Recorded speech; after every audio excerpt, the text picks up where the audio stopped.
হয়, সদৌ অসম নাৰী শক্তি সন্থা চমুকৈ আওপা কেন্দ্ৰীয় সমিতিৰ উদ্যোগত আজি কাৰ্বি আংলং বোকাজানত সদৌ অসম নাৰী শক্তি সন্থা কাৰ্বি আংলং জিলা সমিতি গঠন কৰাৰ উদ্দেশ্যে এখনি জৰুৰী সভা আহ্বান কৰা হৈছিলে আৰু আজি কাৰ্বি আংলং জিলা সমিতিৰ সভানেত্ৰী ৰূপে আমাৰ দীপ্তিদা বাইদেউক অধিষ্ঠ কৰা হয় আৰু সম্পাদিকা ৰূপে আমাৰ ৰিজু তাঁতী বাইদেউক আৰু সমূহ বিষয়ববীয়াক আওপা কেন্দ্ৰীয় সমিতিৰ তৰফৰ পৰা অভিনন্দন শুভেচ্ছা জ্ঞাপন কৰিছো আৰু অসমত বসবাস কৰা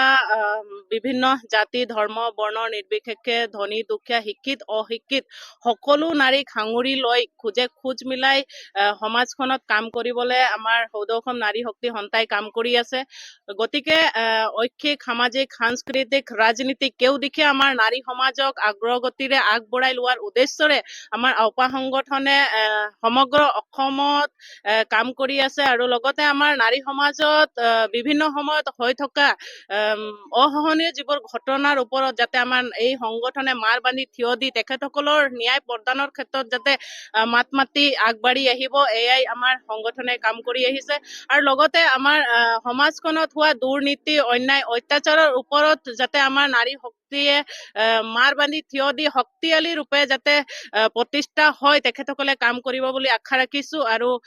সমগ্ৰ অসমৰ নাৰী সমাজক আমন্ত্ৰণ কৰিছো যাতে আমাৰ সংগঠনত জড়িত হৈ তেখেতসকলে নাৰী সমাজৰ কাৰণে অসমখনৰ কাৰণে যাতে তেখেতসকলে কাম কৰি যাব আৰু এইখিনিতে আমাৰ সংগঠনৰ কাৰ্বি আংলং জিলা সমিতিৰ সভানেত্ৰী দীপ্তিদা বাইদেউ অহৰহ কষ্টত আজি সভাখন আয়োজন কৰিছে আৰু তেখেতে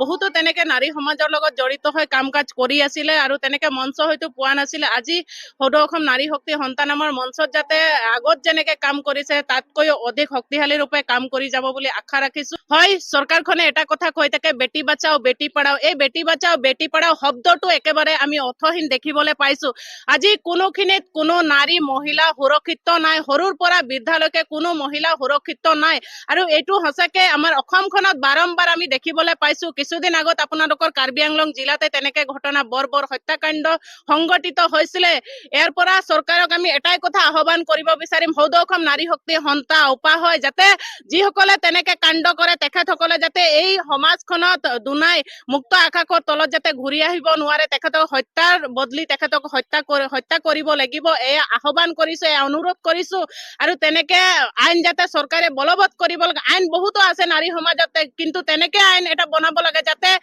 তেনেকে কাণ্ড কৰিবলৈ কোনো পাখণ্ড ব্যক্তিয়ে সাহস নকৰিব।